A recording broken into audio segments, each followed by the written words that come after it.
கார்த்திக் தீபா சீரியலில் April 1க்கான episode தாங்க பார்க்க போகிறோம். அதுக்கு முன்னாடி வீடியோ ஸ்கிப் பண்ணாமல் கேளுங்க. வீடியோ பிடிச்சிருந்தா லைக் பண்ணுங்கள், ரொம்ப பிடிச்சிருந்தா ஃபாலோ பண்ணுங்கள். வாங்க ஃப்ரெண்ட்ஸ், வீடியோவில் என்ன நடந்துச்சுன்னு பார்க்கலாம்.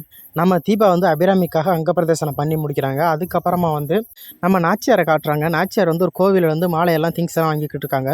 அங்கே கூட்டி பேக்கிக்கிட்டு இருக்க அம்மா அந்த நாச்சியாரை பார்த்துட்றாங்க. அதை பார்த்துட்டு அவங்கள ஃபோட்டோ எடுத்து ஒரு குரூப்பில் போட்டு விட்றாங்க. இந்த அம்மாவை தானே காணோம் அப்படின்னு நினச்சோம் அப்படின்னு சொல்லிட்டு அந்த குரூப்பில் அந்த ஃபோட்டோ போட்டுவிட்றாங்க. அந்த ஃபோட்டோ பார்த்துட்டு ராணிங்கிற ஒரு அம்மா கால் பண்ணுறாங்க. அந்த அம்மா எங்கே இருக்காங்க அப்படின்னு கேட்டதோட அந்த அம்மா காஞ்சிபுரம் பக்கத்தில் ஒரு அம்மன் கோயில் இருக்காங்க அப்படின்னு சொல்கிறாங்க. அதை கேட்டதோட அந்த ராணி அம்மா உடனே கார்த்திக்கு கால் பண்ணுறாங்க. கார்த்திக்கு கால் பண்ணி இந்த மாதிரி சார் உங்கள் அம்மா இந்த மாதிரி காஞ்சிபுரம் பக்கத்தில் இருக்கிற ஒரு மாரியம்மன் கோயிலில் தான் இருக்காங்க அப்படின்னு சொன்னதோட கார்த்தி உடனே கார் எடுத்துக்கிட்டு அவங்க அம்மா பார்க்கறதுக்காக கிளம்பிடுறாங்க. அந்த விஷயம் தீபாவுக்கும் தெரிஞ்சிடுது. தீபாவுக்கு தெரிஞ்ச உடனே கார்த்திக் சாருக்கு கால் பண்ணுறேன்.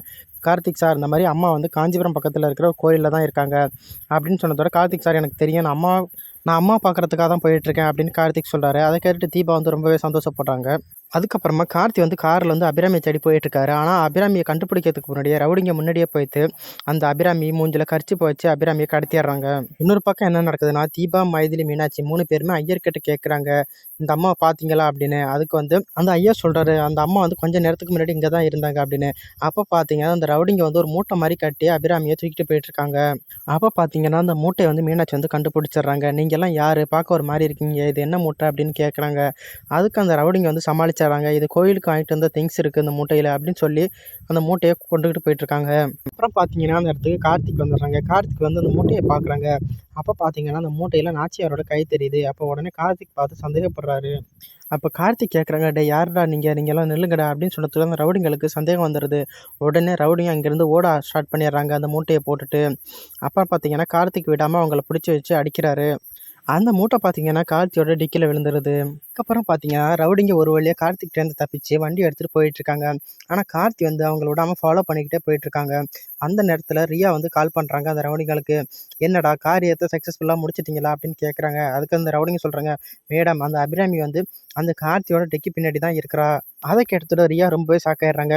கார்த்தி வண்டி பின்னாடி ஏன் நீங்கள் வச்சிங்க, அவள் வச்சா எப்படியாச்சும் அந்த கார்த்தி கண்டுபிடிச்சிருவான் அப்படின்னு சொல்கிறாங்க. அதுக்கு அந்த ரவுடிங்க சொல்கிறாங்க, மேடம் நீங்கள் விடுங்க மேடம், அதெல்லாம் நான் பார்த்துக்கிறேன் அப்படின்னு சொல்லிட்டு ஃபோனை கட் பண்ணிடுறாங்க. அதுக்கப்புறம் பார்த்தீங்கன்னா டிக்கியில் இருக்கிற அபிராமி மயக்க நிலைமையிலே இருக்கிறாங்க. அதுக்கப்புறமா நம்ம ராஜேஸ்வரியும் ஐஸ்வர்யம் காட்டுறாங்க. அப்போ பார்த்தீங்கன்னா அந்த ராஜேஸ்வரி பேசிக்கிட்டு இருக்கேன் ஐஸ்வர்யா கிட்ட, ஒருவேளை உங்கள் அத்தை மட்டும் இந்த வீட்டுக்கு உயிரோட வந்துட்டா நம்ம நினச்ச காரியம்லாம் நடக்காதுடி, இந்த சொத்தை பிரிக்க முடியாதுடி, எப்படியாவது உங்கள் அத்தையை கொல்லணும்டி அப்படின்னு சொல்லிக்கிட்டு இருக்காங்க. அதுக்கு அந்த ஐஸ்வர்யா சொல்கிறாங்க, அதெல்லாம் நீ ஒன்றும் கவலைப்படாதம்மா, அதுக்கெல்லாம் நான் ஆள் பக்காவாக செட் பண்ணிட்டோமா, நிறந்த அபிராமி கதையை முடிச்சிருப்பாங்க அப்படின்னு அவங்க ஒரு பக்கத்து பேசிக்கிட்டு இருக்காங்க. அதுக்கப்புறம் பார்த்தீங்கன்னா ரியா பதட்டத்தோடயே இருக்காங்க. இந்த அபிராமி எப்படியாவது எஸ்கேப் ஆயிரோளோ, நம்ம தான் கடத்தணும்னு தெரிஞ்சு போயிருமோ அப்படின்னு அவங்க ஒரு பயத்தோடயே இருக்காங்க. இன்னொரு பக்கம் என்ன நடக்குதுன்னா, கார்த்தி இந்த ரவுடிங்களை ஃபாலோ பண்ணிட்டு போனாங்களே, அந்த காரை கார்த்தி மிஸ் பண்ணிடுறாங்க. மிஸ் பண்ணிட்டதோட ரொம்பவே அழுகுறாங்க. அப்போ தீபா கிட்ட சொல்கிறாங்க, இந்த காரில் தான் உங்கள் அம்மா இருந்தாங்க அப்படின்னு சொல்லி. தீபா சொல்கிறாங்க, கார்த்திக் சார் நீங்கள் கவலைப்படாதீங்க, நேற்று வரைக்கும் அத்தை கோயிலில் தான் இருந்திருக்காங்க, இன்றைக்கி தான் அவங்களை கடத்திருக்கிறாங்க திட்டம் போட்டு. அப்போ அது ரியாவோட வேலையாக இருக்கணும், இல்லைனா ஐஸ்வர்யாவோட வேலையாக இருக்கணும் கண்டிப்பாக அப்படின்னு தீபா கார்த்திக் கிட்ட சொல்கிறாங்க. அதுக்கு கார்த்திக் சொல்கிறாரு, ஆமாம் தீபா நீ சொல்கிறது கரெக்டாக தான் இருக்கணும், ஏன்னா அவங்க தான் சொத்து மேலேயே குறியாக இருக்கிறாங்க, அந்த சொத்தை பிரிக்கிறதுக்கு அவங்க தான் காரணம், அதனால் அவங்க தான் அதை பண்ணியிருக்கலாம் அப்படின்னு கார்த்திக்கும் சொல்கிறாரு. அதுக்கப்புறமா கார்த்தி அவங்க போலீஸ் ஃப்ரெண்டுக்கிட்ட கம்ப்ளைண்ட் கொடுத்துட்றாங்க. அப்புறமா அந்த ரவுடிங்க நிப்பாட்டிட்டு டிக்கியை திறந்து பார்க்குறாங்க. அப்போ பார்த்தீங்கன்னா அந்த டிக்கியில் அந்த அபிராமி இல்லை. அதை பார்த்ததோட அந்த ரவுடிங்க ஷாக்காயிடுறாங்க. அந்த கூட்டத்தில் இருந்த ஒரு ஆள் சொல்கிறான், நீ கார்த்திக் டிக்கியில் தான் அந்த அபிராமி விழுந்தா நீ பார்க்கலையா அப்படின்னு, அதை நீ முதல்ல சொல்லி தொலைச்சவனடா அப்படின்னு அவங்களுக்குள்ள ஒரு சண்டை வருது. அதுக்கப்புறமா நம்ம ரியாவை காட்டுறாங்க. ரியா போய்த்து ஐஸ்வர்யா கிட்ட சொல்கிறாங்க, அந்த கார்த்திக் காரோட டிக்கியில் தான் அந்த அபிராமியை கட்டி போட்டு வச்சுருக்காங்க அப்படின்னு. அதை கேட்டதோட ஐஸ்வர்யா ரொம்ப ஷாக்காயிடுறாங்க. என்ன ரியா சொல்கிற அப்படின்னு. அதுக்கு ரியா சொல்கிறாங்க, அந்த வீணா போன முட்டா பசங்க சொன்ன காரியத்தை ஒழுங்காகவே பண்ணலை, அவங்க தெரியாதனமாக கட்டி இந்த கார்த்தியோட டிக்கியில் வச்சுட்டாங்க, எப்படியாவது இங்கே வரும்போது அந்த அபிராமியோட கதையை நம்ம முடிச்சிடணும் அப்படின்னு ரியாவும் ஐஸ்வர்யாவும் பிளான் போடுறாங்க. எப்படி தாங்க வரப்போகிற ப்ரோமோ இருக்கும். தேங்க்ஸ் ஃபார் வாட்சிங், பை பை.